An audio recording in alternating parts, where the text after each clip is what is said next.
wa ala alihi wa sahbihi wa mawalah wa la hawla wa la quwata illa billahi wa ba'du. Alhamdulillah, di siang hari ini kembali kita duduk untuk berthalabul ilmi, dan kita masih meneruskan kajian kitab Bahjah Qulubil Abrar karya Syekh Abdurrahman ibn Nasr As-Sa'di rahimahullahu ta'ala. Dan kita masuk pada poin ke-6 kajian di siang hari ini.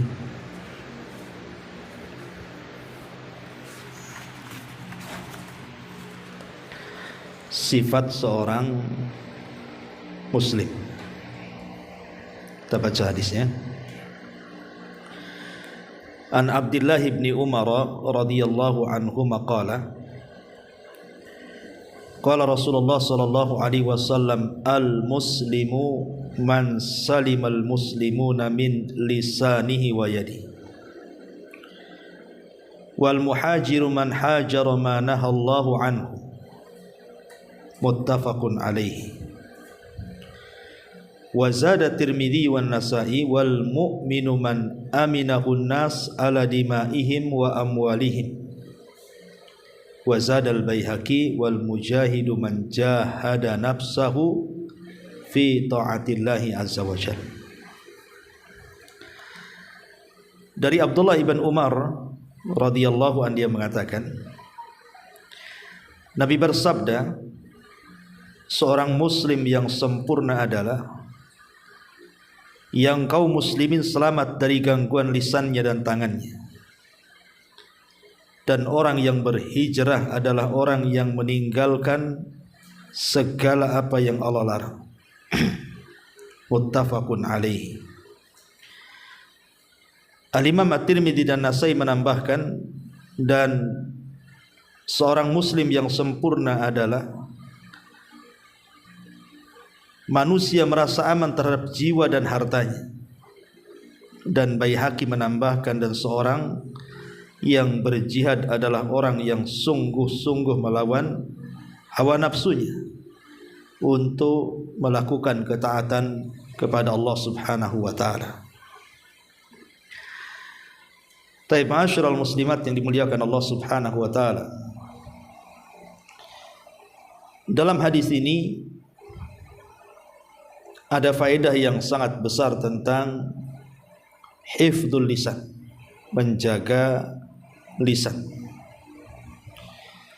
Dan ini adalah sifat yang paling menonjol dari seorang muslim, di mana seorang muslim wajib menjaga lisannya. Di dalam sebuah hadis Nabi SAW mengatakan, man kana yu'minu billahi wal yaumil akhir falyakul khairan aw liyasmut.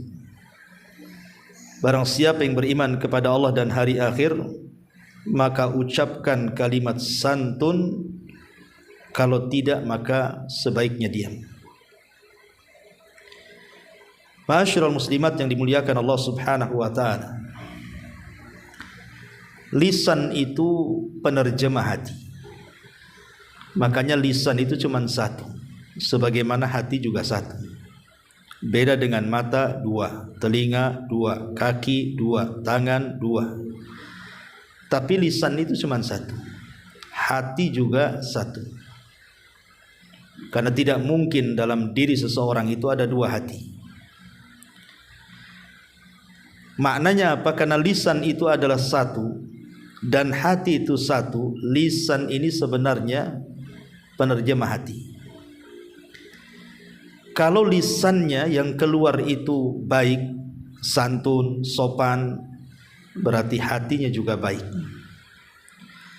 Tapi kalau yang keluar dari lisannya itu sebuah keburukan, kasar, suka mencaci, memaki, merendahkan, ghibah dan yang semacamnya, maka hatinya pun kurang lebih seperti itu. Makanya menilai seseorang itu sebenarnya mudah, lihat ucapannya. Kalau ucapannya, kesehariannya memang orangnya baik, ngomongnya lembut, tidak menyakiti orang dan begitu seterusnya, menandakan memang hatinya lembut. Tapi kalau lisannya kasar, suka mencaci, memaki,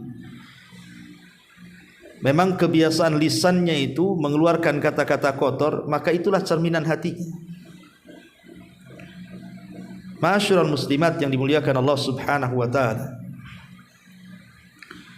Di dalam Al-Qur'anul Karim surah Ibrahim ayat 24, Allah Subhanahu wa taala mengatakan, alam tara kaifa daraballahu mathalan kalimatan thayyibatan kasyajaratin thayyibatin asluha thabitun wa far'uha fis sama tu'ti ukulaha kulla hinin bi'idni rabbiha wa yadribullahu al-amthala lin-nasi la'allahum yatadhakkarun.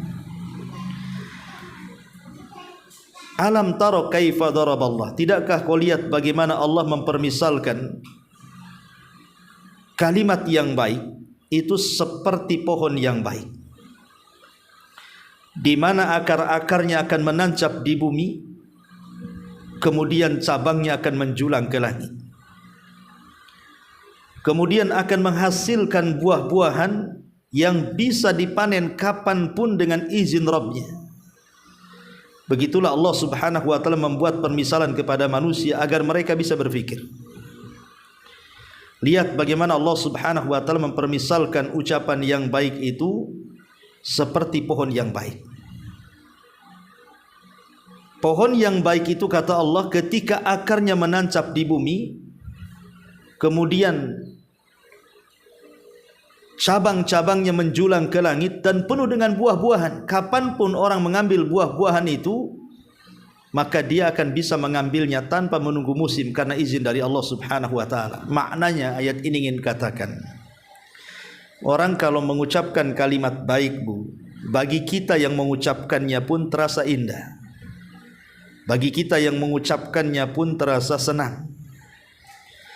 Bagi orang yang mendengarkannya pun terasa sejuk. Bahkan boleh jadi orang itu suka dengan kita, dekat dengan kita. Karena apa? Ucapan kita baik. Itulah pengaruh ucapan yang baik itu. Tapi ucapan yang buruk, Bu, kita yang mengucapkannya saja kadang-kadang menyesal. Kenapa saya tadi mengucapkan kalimat itu? Orang yang terkena kata-kata kita terkadang tersakiti. Ngapain saya kemudian berjumpa dengan dia? Bagus saya enggak kejumpa dengan dia. Kalau tidak berjumpa dengan dia, tidak sakitlah hati saya. Ucapannya sangat-sangat jelek sekali.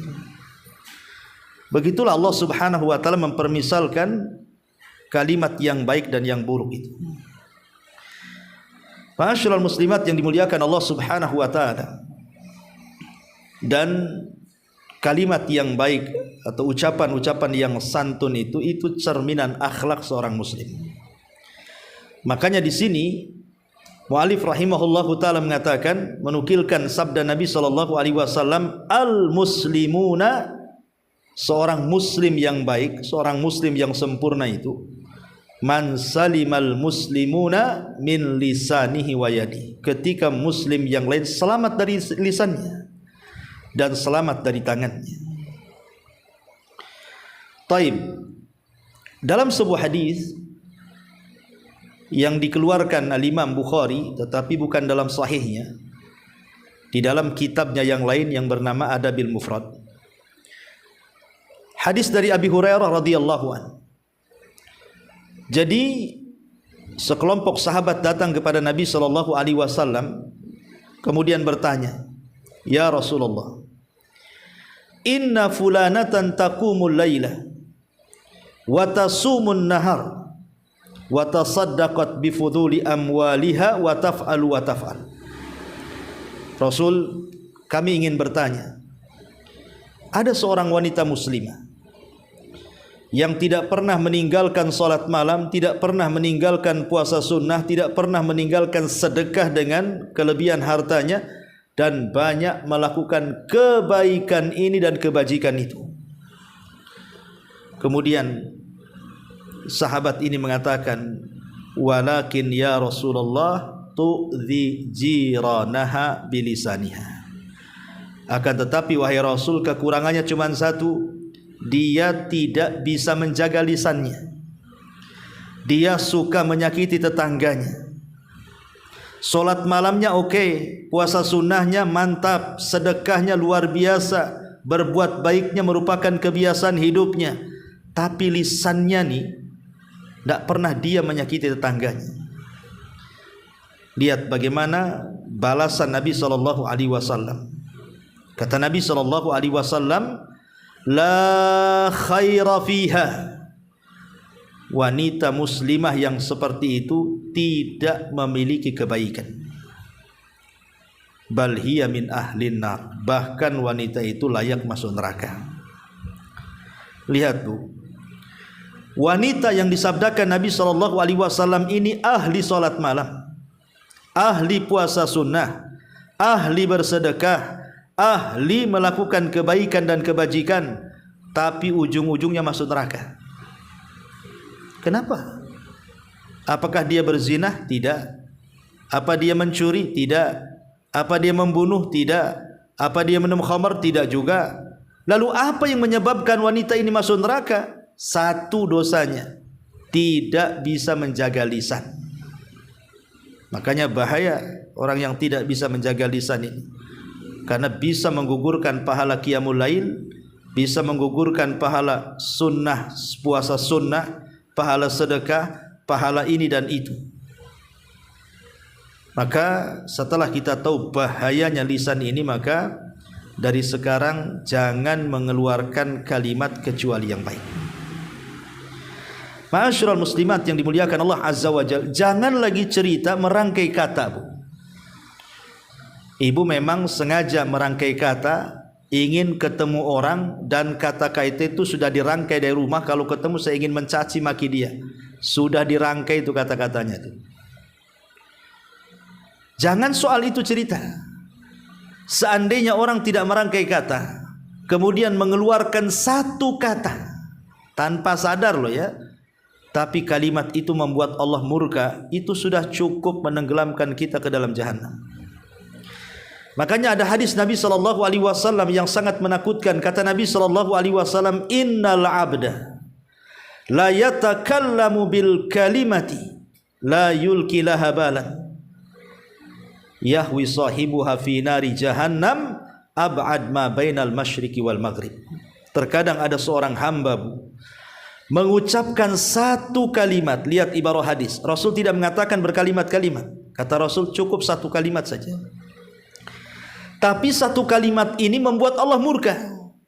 Yang ia ucapkan tanpa sadar, bukan dirangkai, tanpa sadar, terkeluar gitu saja, maka cukup memasukkan ia ke dalam jahanam yang jauhnya lebih jauh dibandingkan barat dan timur.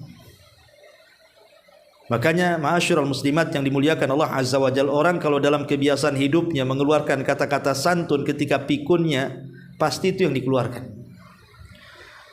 Orang kalau terbiasa mengeluarkan kata-kata yang indah, tidak menyakiti orang, Bu, maka kalaupun seandainya dia terperanjat, kaget, latah, paling yang diucapkannya pun yang baik-baik. Tapi kalau orang biasa kasar, mengucapkan kalimat-kalimat yang menyakiti orang, latahnya saja kadang-kadang ucapan aneh-aneh keluar tuh. Makanya hati-hati di dalam merangkai kata itu. Ma'asyiral muslimat yang dimuliakan Allah Subhanahu wa taala. Para ulama mengatakan bahwa lisan yang kita miliki ini adalah anugerah dari Allah. Harus kita syukuri. Alam naj'al lahu ainaini wa lisanan wa syafatain. Bukankah kami telah jadikan kepadamu dua penglihatan mata dan satu lisan dan dua bibir? Allah yang memberikan lisan sehingga kita bicara. Dan Allah Subhanahu wa taala mengatakan, wa min ayatihi khalaqas samawati wal ardh wa ikhtilafu alsinatikum wa alwanikum. Termasuk tanda-tanda kuasa Allah adalah Allah menciptakan langit dan bumi dan perbedaan lisan-lisan di antara kalian. Ada yang Orang Padang ngomong Padang, orang Sunda ngomong Sunda, orang Jawa ngomong Jawa, orang Melayu ngomong Melayu, dan begitu seterusnya. Ini sebuah nikmat. Tidak semua satu dunia satu bahasa, tapi berbagai macam bahasa. Di negeri kita aja macam-macam bahasanya. Dan dengan ucapan itu kita mudah untuk bermuamalah. Bisa mudah berkomunikasi suami dengan istri, orang tua dengan anak, anak dengan orang tua, kita dengan tetangga, baik dalam keseharian, dalam rumah tangga, baik dalam muamalah jual beli, baik urusan-urusan di luar sana. Dengan lisan semua bisa selesai. Dan ini nikmat dari Allah Subhanahu wa ta'ala. Harus kita syukuri nikmat Allah yang sangat besar, karena dengan lisan inilah kita mendapatkan nikmat. Orang jualan kalau bisu susah kan, Bu? Ya, kalau dia punya mulut kan bisa bicara, nawar-nawarkan barang, jadi laku barangnya. Pengacara ngomong aja dapat duit dia. Pengacara, Bu, nggak ngapa-ngapain, cuma ngomong aja dapat duit dia. Ya. Jadi lisan ini nikmat Allah Subhanahu wa ta'ala.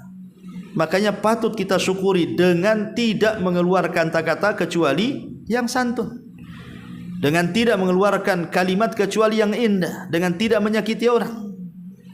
Karena Nabi SAW yang paling ditakuti Nabi adalah ketika umatnya tidak bisa menjaga lisan.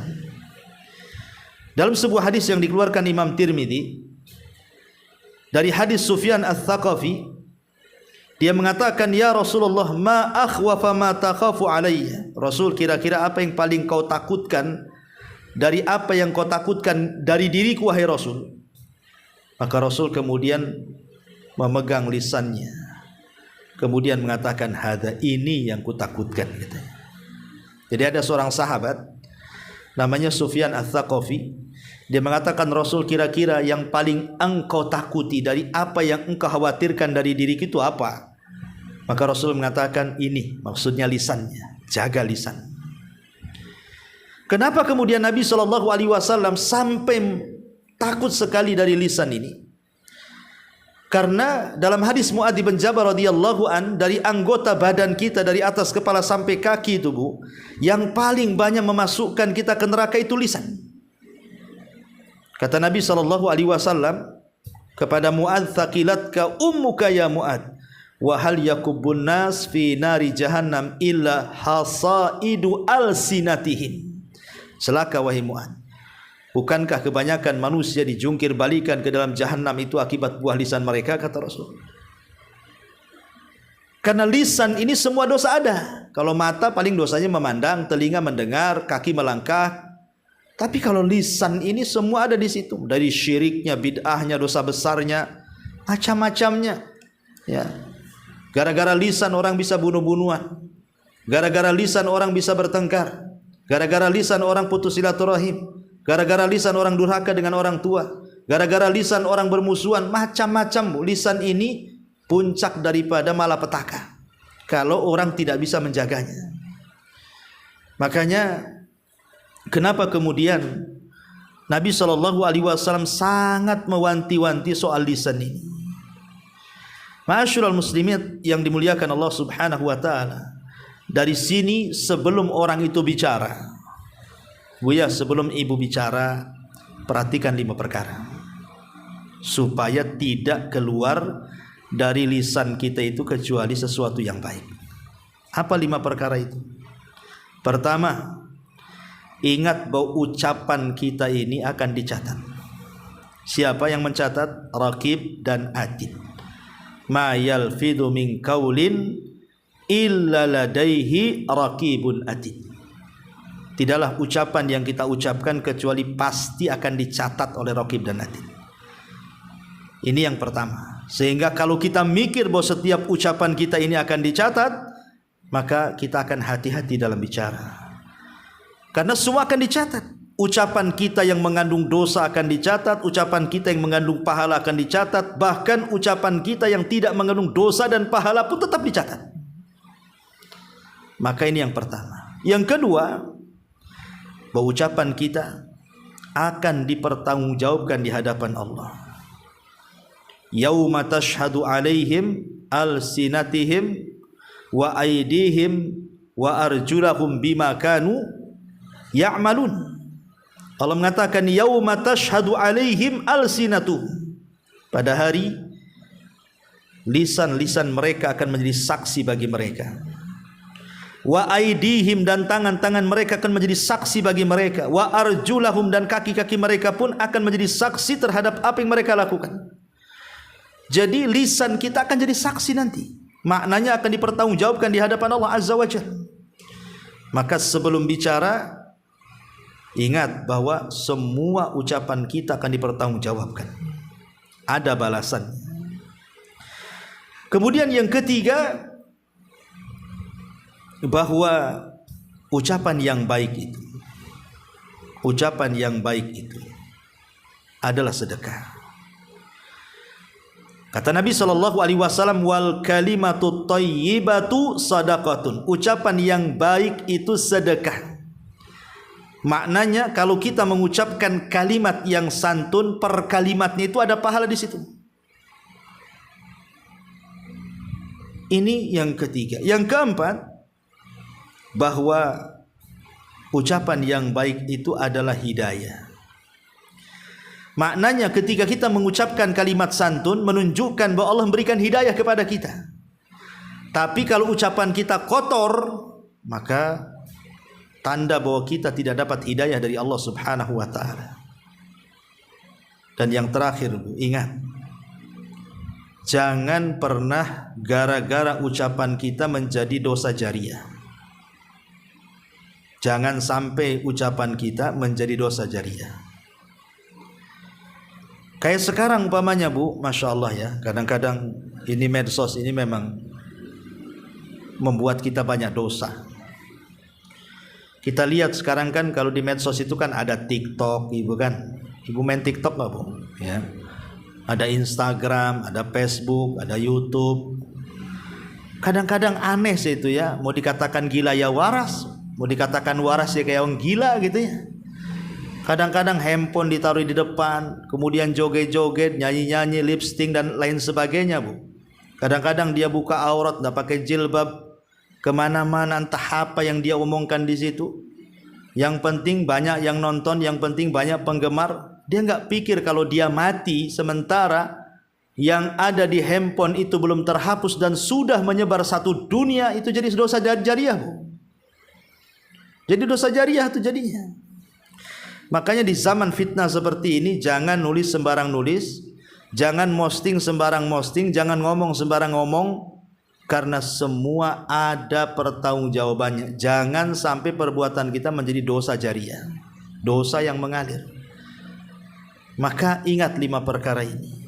Ingat bahwa setiap ucapan kita dicatat raqib dan atid. Ingat bahwa ucapan kita ini akan dipertanggungjawabkan di hadapan Allah Subhanahu wa ta'ala. Ingat bahwa ucapan kita ini adalah sedekah. Ingat bahwa ucapan kita ini bisa jadi menjadi dosa jariah atau bisa menjadi pahala jariah. Dan ucapan kita ini, kalau kita betul-betul mengucapkan kalimat-kalimat yang indah, maka al-jaza min jinsil amal. Balasan itu disesuaikan dengan amalan kita. Lihat penduduk sorga itu. Penduduk sorga itu la yasma'una fiha lagwan wala ta'thima. Di sorga itu kita tidak akan pernah mendengar ucapan-ucapan main-main, ucapan-ucapan yang mengandung dosa, cacian, makian, gibahan, namimah dan begitu seterusnya, nggak ada. Maka ketika di dunia kita berusaha untuk tidak menggibah, tidak namimah, berusaha untuk baik, santun, lembut dan begitu seterusnya, maka al-jaza min jinsil amal. Orang yang membiasakan mengucapkan kalimat baik itu, maka mereka akan mendapatkan ghuraf, tempat yang tinggi di sorga. Ma'asyiral muslimat yang dimuliakan Allah Subhanahu wa ta'ala. Dan yang perlu diperhatikan juga ma'asyiral muslimat yang dimuliakan Allah Subhanahu wa ta'ala, bahwa ucapan manusia itu terbagi menjadi 4. Ingat ya, ucapan manusia itu terbagi menjadi 4. Yang pertama, mengandung dosa. Jadi isinya dosa aja dari awal sampai akhir. Seperti orang yang gibah dari awal sampai akhir, namimah, mencaci, memaki dan begitu seterusnya. Dan sebaiknya kalau sekiranya ucapan kita ini hanya terkandung dosa saja, sebaiknya diam. Jangan bicara. Kemudian yang kedua, ada ucapan itu dia tidak mengandung dosa, tapi tidak mengandung pahala. Tidak mengandung dosa dan tidak mengandung pahala. Ini yang disebut dengan fudulul kalam namanya. Fudulul kalam itu banyak ngomong terus. Memang sih tidak ada dosa, tidak ada pahalanya, tetapi menghabiskan waktu. Ngobrol sana sini, ngalor ngidul, ngetan ngulon, nggak jelas tuh, ya kan? Memang nggak bicarakan orang, tidak, ya ngobrol aja, gitu ya. Tapi ngabisin waktu jadinya. Seandainya diganti dengan zikir baca Quran kan lebih baik. Kemudian yang ketiga, ucapan manusia itu ada yang mengandung pahala. Ucapan manusia itu ada yang mengandung pahala. Memang betul-betul isinya hanya pahala saja, tidak ada yang lain. Maka inilah yang dimaksud seorang muslim itu, man salimal muslimuna min lisanihi wa yadihi. Ya, bahwa seorang muslim itu muslim yang lainnya selamat dari lisan dan juga dari tangannya.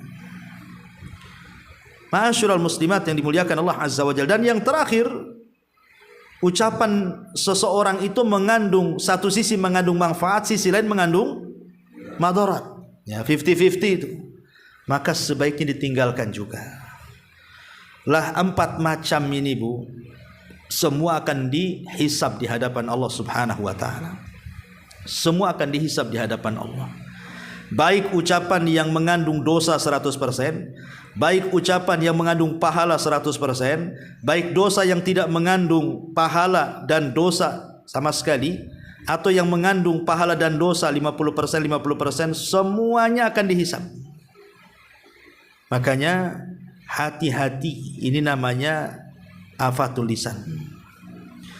Seperti apa hadis ini? Nabi SAW mengatakan seorang muslim yang sempurna itu manakala muslim yang lain selamat dari lisannya. Pertama, selamat dari dusta. Kita tidak berdusta kepada orang. Jangan ngibuli orang. Yang kedua, selamat dari ghibah orang itu. Dan juga selamat dari adu domba. Kemudian yang ketiga, selamat dari lisan kita sehingga keburukan dia tidak disebar kemana-mana. Karena banyak orang yang menyebarkan keburukan tetangganya, keburukan temannya. Kita, lisan kita diam untuk tidak kalaupun kita tahu aib orang, tapi kita berusaha menutupinya. Kemudian yang keempat, selamat dari asab wa ta'an. Kita tidak mencaci dan tidak melaknat. Kemudian juga yang kelima, selamat dari al-kalam fi ma la ya'ni. Ucapan yang tidak ada gunanya, tidak ada faedahnya. Kemudian yang nomor 6, selamat dari lisan kita untuk tidak berjidal, untuk tidak saling bantah-bantahan dengan dia. Yang keenam, selamat dari kita dari qauluz zur, persaksian palsu. Kemudian yang nomor 8, selamat dari kita dari alman wal adha. Kalau kita memberi sesuatu, kita ungkit-ungkitlah pemberian kita. Kita sakiti orang yang diberikan pemberian dari kita itu. Kemudian yang nomor 9, selamat untuk tidak intiharul fuqara wad du'afa, hinaan, merendahkan orang yang di bawah kita dari fuqara wal masakin. Dan yang terakhir tentu selamat orang lain itu dari celaan nasabnya dari lisan kita. Itulah al-muslimu man salimal muslimuna min lisanihi wa yadihi. Ma'asyiral muslimat yang dimuliakan Allah Subhanahu wa taala. Lalu seperti apa sih ucapan yang dianjurkan itu? Seperti apa? Bagaimana caranya ya supaya seorang muslim itu dikatakan muslim selamat dari kita muslim-muslim yang lainnya? Yang pertama, Bu, jangan bicara kecuali ada manfaatnya. Kalau tidak ada manfaatnya jangan bicara. Ini yang pertama. Yang kedua, atur waktu. Karena tidak semua orang yang kita ajak bicara itu siap dengan ucapan kita. Atur waktu. Kapan dia suka dengan kita, kapan tidak suka dengan kita. Kemudian yang ketiga, tidak perlu kemana-mana ucapan itu. Ngalor ngidul ngetan ngulon tidak perlu. Ya cukup apalah yang kita maukan dari pembicaraan itu ngomong. Ya. Kemudian juga yang keempat, pilih lafaz. Namanya bahasa daerah saja, ada yang halus sekali, ada yang kasar sekali. Pilih diksi lah kan itu ya. Pilih kata-kata yang pantas. Kemudian yang kelima, tidak berlebih-lebihan dalam memuji. Tidak berlebih-lebihan dalam memuji. Kemudian juga yang keenam, jangan berbicara karena mencari keridhaan manusia padahal Allah murka. Kan ada orang yang sifatnya menjilat. Tahu ucapan itu Allah murka, tetapi kita ucapkan hanya mencari keridhaan manusia. Man ardhan nas bi sakhatillah wakalahullahu ilan nas. Siapa yang mencari keridhaan manusia karena kemurkaan Allah, Allah serahkan dia kepada manusia. Kemudian juga kalau ngomong itu kalau bisa pakailah bahasa-bahasa yang mudah, yang jelas gitu ya. Jangan banyak ngomong tapi tidak jelas, cerewet sana sini ya. Termasuk hindari kata-kata celaan, kata-kata hinaan. Dan kalau bisa dalam ucapan itu ada zikir kepada Allah, ada doa-doa, kalam-kalam yang baik gitu ya, diarahkan kepada ucapan-ucapan yang islami. Ya diselip-selipkan di situ Islam. Jangan totok masalah dunia saja ya. Taib ma'asyiral muslimat yang dimuliakan Allah Azza wa Jalla, ini maksud daripada al-muslimu man salimal muslimuna min lisanihi wa yadihi. Taib ma'asyiral muslimat yang dimuliakan Allah Azza wa Jalla. Dulu sering saya sampaikan kepada ibu-ibu bahwa ada 3 perkara yang merupakan sebuah keharusan manusia, di mana manusia itu pasti akan mengalaminya. Pertama, bahwa dunia ini tempat ujian. Ibu tidak mungkin istirahat di dunia ini. Selesai ujian ini datang ujian itu, selesai ujian itu datang lagi yang lainnya. Kayaknya nggak pernah selesai saya diuji oleh Allah tuh. Kemudian yang kedua, manusia itu pasti akan mati. Tidak ada manusia yang kekal. Satu hari pasti kita mati. Dan yang ketiga ini yang ada kaitan dengan pembahasan kita, manusia itu tidak mungkin selamat dari ucapan manusia yang lainnya. Kalau tadi yang saya jelaskan bagaimana kita bicara, maka sekarang saya ingin jelaskan bagaimana kalau seandainya kita dibicarakan orang. Apa sikap kita? Pamannya kita dijelek-jeleki tetangga, digibah tetangga, direndahkan tetangga, dibuli tetangga atau kawan atau siapalah. Apa yang harus kita lakukan? Ma'asyiral muslimat yang dimuliakan Allah Azza wa Jalla, Bu, kenikmatan sorga itu yang paling tinggi apa? Rahatul bal, tenangnya hati. Kenikmatan yang paling tinggi di sorga itu adalah rahatul bali, hati yang tenang. Makanya Allah Subhanahu wa taala sebelum masukkan orang ke sorga itu, wa nazakna ma fi sudurihim min ghillin ikhwana. Kami cabut setiap rasa hasad, dengki, dendam, apalah yang sifat-sifat dari penyakit hati, Allah cabut. Sehingga ketika orang masuk sorga itu tenang hatinya. Coba bayangkan kalau seandainya kenikmatan sorga itu ibu pindah ke dunia. Kenapa di sorga itu nikmat hidupnya kan? Karena tenang hatinya. Kalau seandainya ibu kemudian mengambil ketenangan hati penduduk sorga, ibu ambil digunakan di dunia, maka ibu akan tenang hidupnya. Lah salah satu yang merusak hati itu, Bu, adalah ketika salah satu yang menolak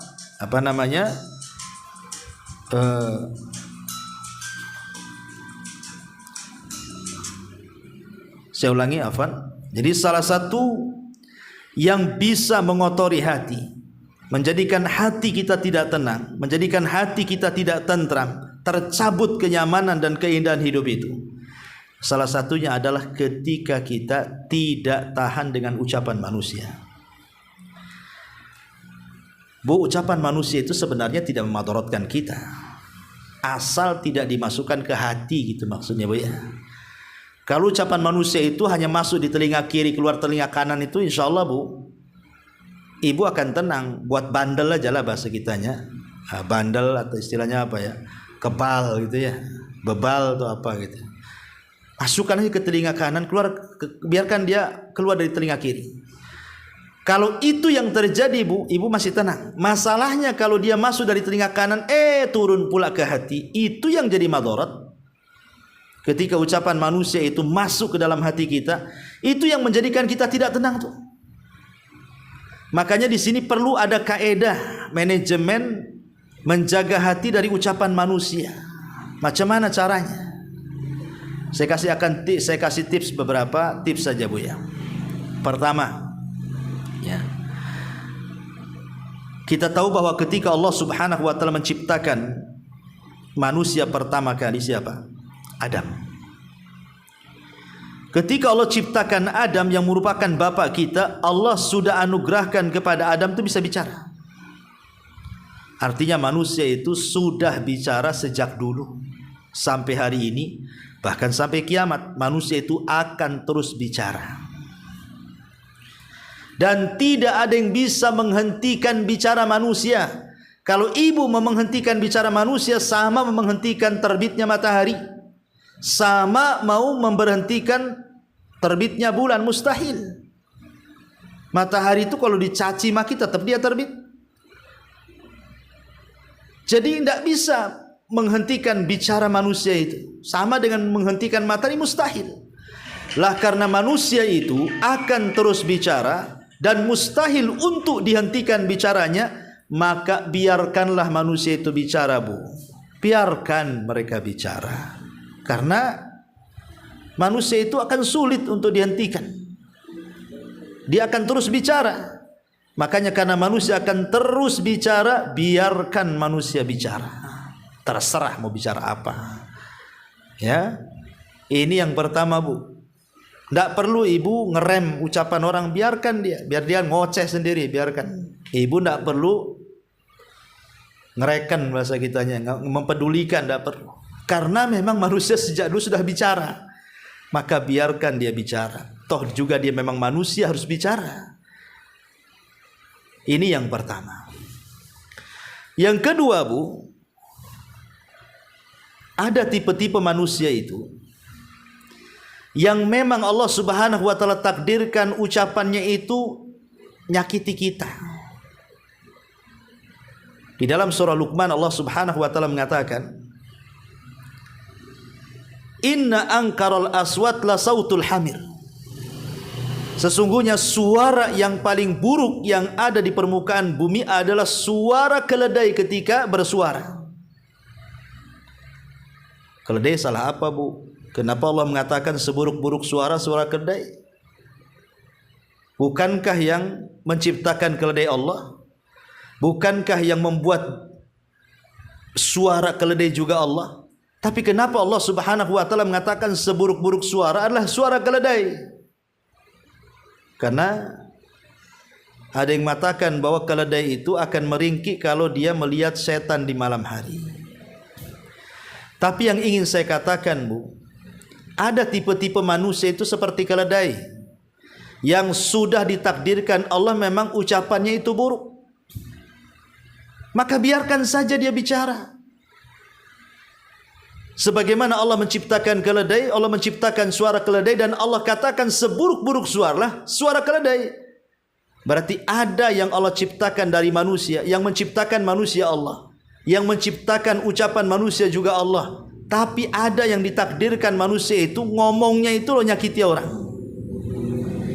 seperti keledai. Jadi biarkan saja. Tapi ibu jangan bilang sama orang yang pokoknya tetangga ini jelek ngomongnya, dasar keledai. Jangan, ya. Jangan dibilang keledai-keledai. Ini saya menceritakan bahwa ada tipe-tipe manusia itu kayak keledai gitu maksud saya. Maka biarin aja lah kan itu.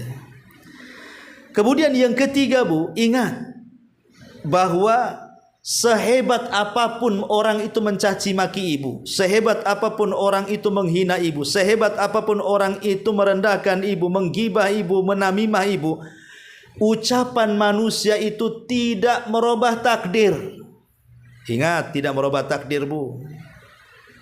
Sebab kalau seandainya ucapan itu adalah pintu rizki, orang yang paling cerewet itu yang paling kaya.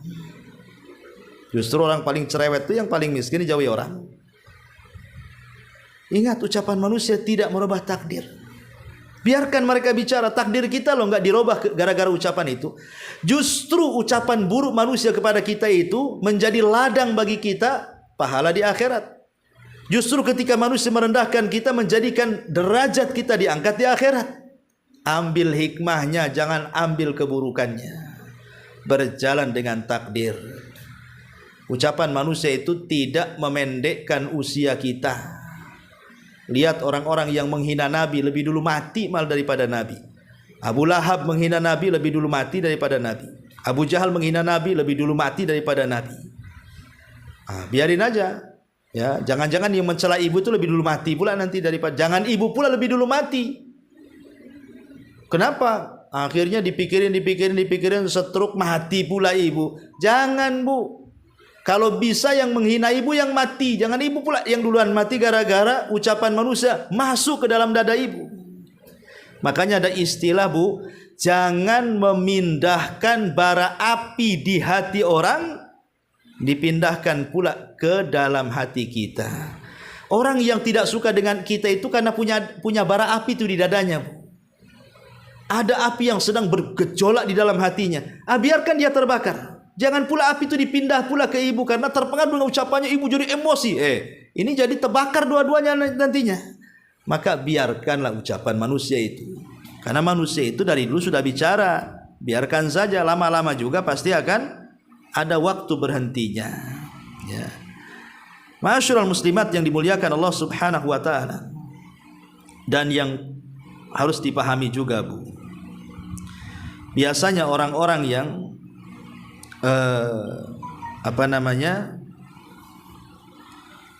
tidak suka dengan kita, menghina kita, hakikatnya dia tidak punya apa yang ada pada kita Bu.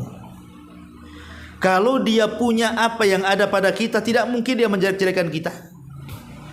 Karena biasanya ucapan-ucapan buruk, menghina, menggibah, merendahkan dan begitu seterusnya, itu terkeluar dari orang yang hasad, yang dengki. Sebab kalau tidak hasad dan dengki, tidak mungkin dia menghina kita. Maknanya ketika dia menjelek-jelekan kita itu karena dia tidak punya apa yang kita punya. Ketika mereka mengatakan kita bodoh, sesungguhnya dia yang bodoh. Ketika mereka mengatakan kita miskin, dia yang miskin. Ketika mereka mengatakan kita ini rendah, dia yang rendah sebenarnya. Jadi itu yang harus dipahami. Ketika manusia mencela itu karena mereka tidak memiliki yang kita punya. Kemudian juga kata para ulama, ya nasihat para ulama, jangan jadikan ucapan manusia itu menjadikan kita rendah di hadapan dia. Ucapan manusia itu sekali lagi tidak merendahkan kita. Orang yang diangkat derajatnya oleh Allah tidak mungkin merendahkan ucapan manusia. Makanya orang yang ikhlas itu Bu, cobalah ikhlas ya, maksudnya ikhlas itu jadikan celaan dan pujian itu sama saja. Dia memuji ya sama saja, memencela ya sama saja. Pokoknya berjalanlah seperti itu. Hidup kita akan tenang. Ustaz tidak bisa. Saya sakit kali hati saya itu diomongin tetangga itu. Sakitnya tuh sampai di sini loh. Ya. Kalau sudah kadong seperti itu Bu, anggaplah memang ibu terpengaruh dengan ucapan manusia itu. Ya. Bagaimana caranya? Maka cobalah ibu menjadi orang yang cuek bebek. Tahu Bu cuek bebek Bu? Ya, cuek bebek itu tidak peduli, seolah-olah nggak kenal. Ibu kenal si Anu? Enggak. Itu kan tetangga? Enggak. Masa sih? Iya, nggak kenal. Nggak, buat kayak gitu aja, Bu. Padahal rumahnya kopel tuh. Ya, kalau ditanya, ibu kenal sebelah? Nggak kenal. Di situ kan ibu sudah berapa tahun? Sudah 5 tahun. Oh, dia sudah 10 tahun kok nggak kenal? Nggak kenal saya. Ya.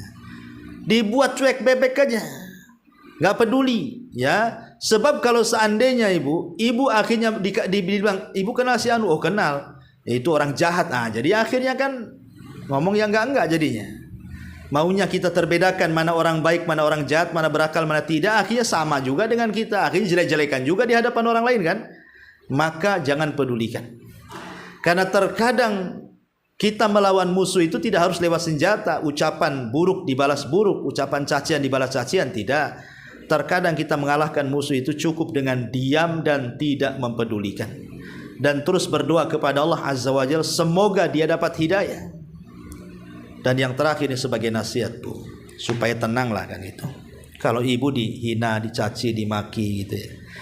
Ingat, Bu, manusia yang lebih mulia dibandingkan ibu, dibandingkan saya, dibandingkan siapapun sudah lebih dulu diejek, dicaci, dimaki, Bu. Nabi SAW kurang apa akhlaknya, dicaci juga, dikatakan gila, tukang tenun, tukang sihir, pemecah belah dan macam-macam. Maryam wanita suci dikatakan pezina. Nabi Isa bayangkan diucapkan macam-macam, anak zina. Nabi Musa dihina Bani Israel. Jurayj al-Abid dituduh pezina dengan seorang pelacur, macam-macam. Jadi sebenarnya kalau ada orang mencaci kita, orang yang lebih daripada kita sudah lebih dulu dicaci. Tenanglah hidup kita. Bahkan Allah yang menciptakan kita pun tidak lepas dari ucapan buruk. Seperti orang Yahudi mengatakan Uzair anak Allah, Nasrani mengatakan Isa anak Allah. Tuh Allah loh. Allah saja diomongin sama orang tuh, apalagi kita kan itu. Maka kita tenang. Kalau kita mau lihat Nabi saja dihina, ya, ini aja dihina, si Anu aja dihina, maka hidup kita tenang. Itulah cara menghadapi ucapan manusia. Al-muslimu man salimal muslimuna min lisanihi wa yadihi. Dan seorang muslim itu orang yang selamat dari lisan dan juga tangannya. Ya. Tangannya tidak memukul, tidak mengisyaratkan kemarahan, tidak mencuri, tidak merampok, tidak membunuh, dan begitu seterusnya. Sebaliknya tangan ini jadilah akhlak, cerminan akhlak dari kita.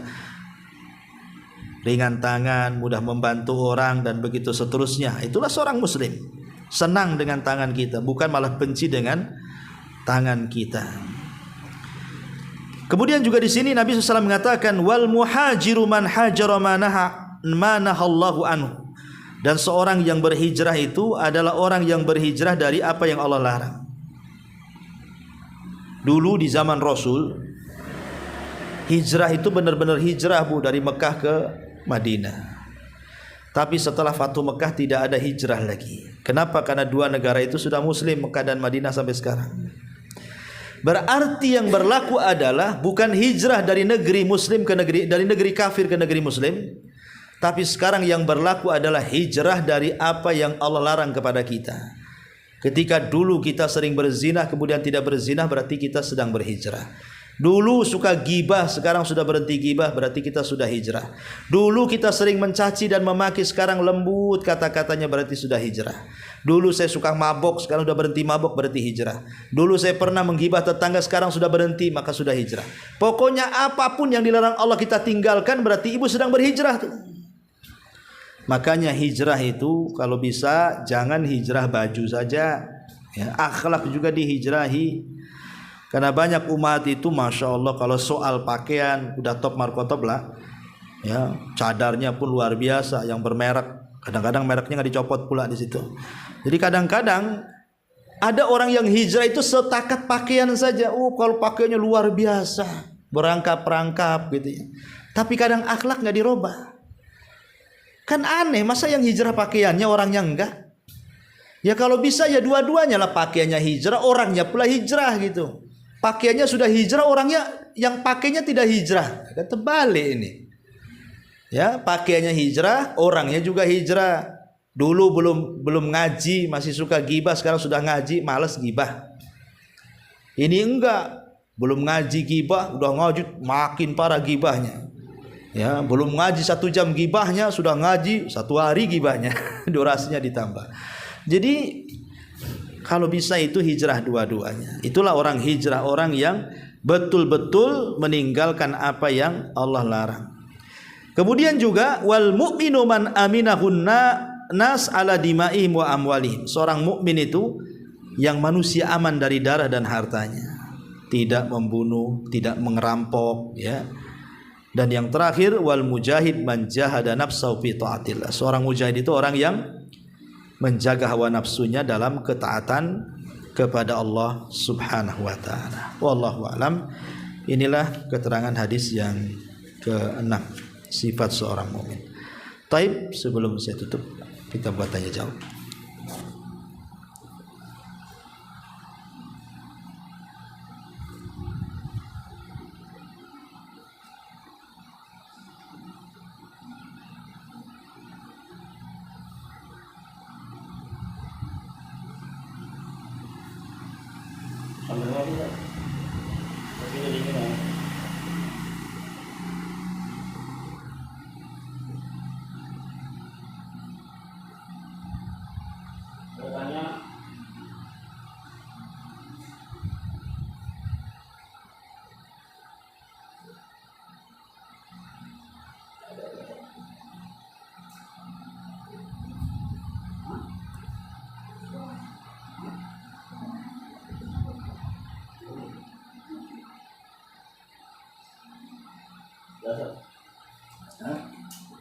Ada?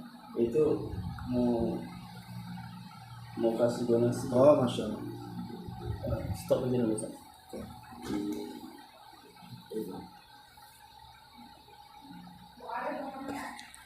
Ya, kita tutup dulu. Subhanallah bihamdika, asyhadu an la ilaha illa anta, astaghfiruka wa atubu ilaik.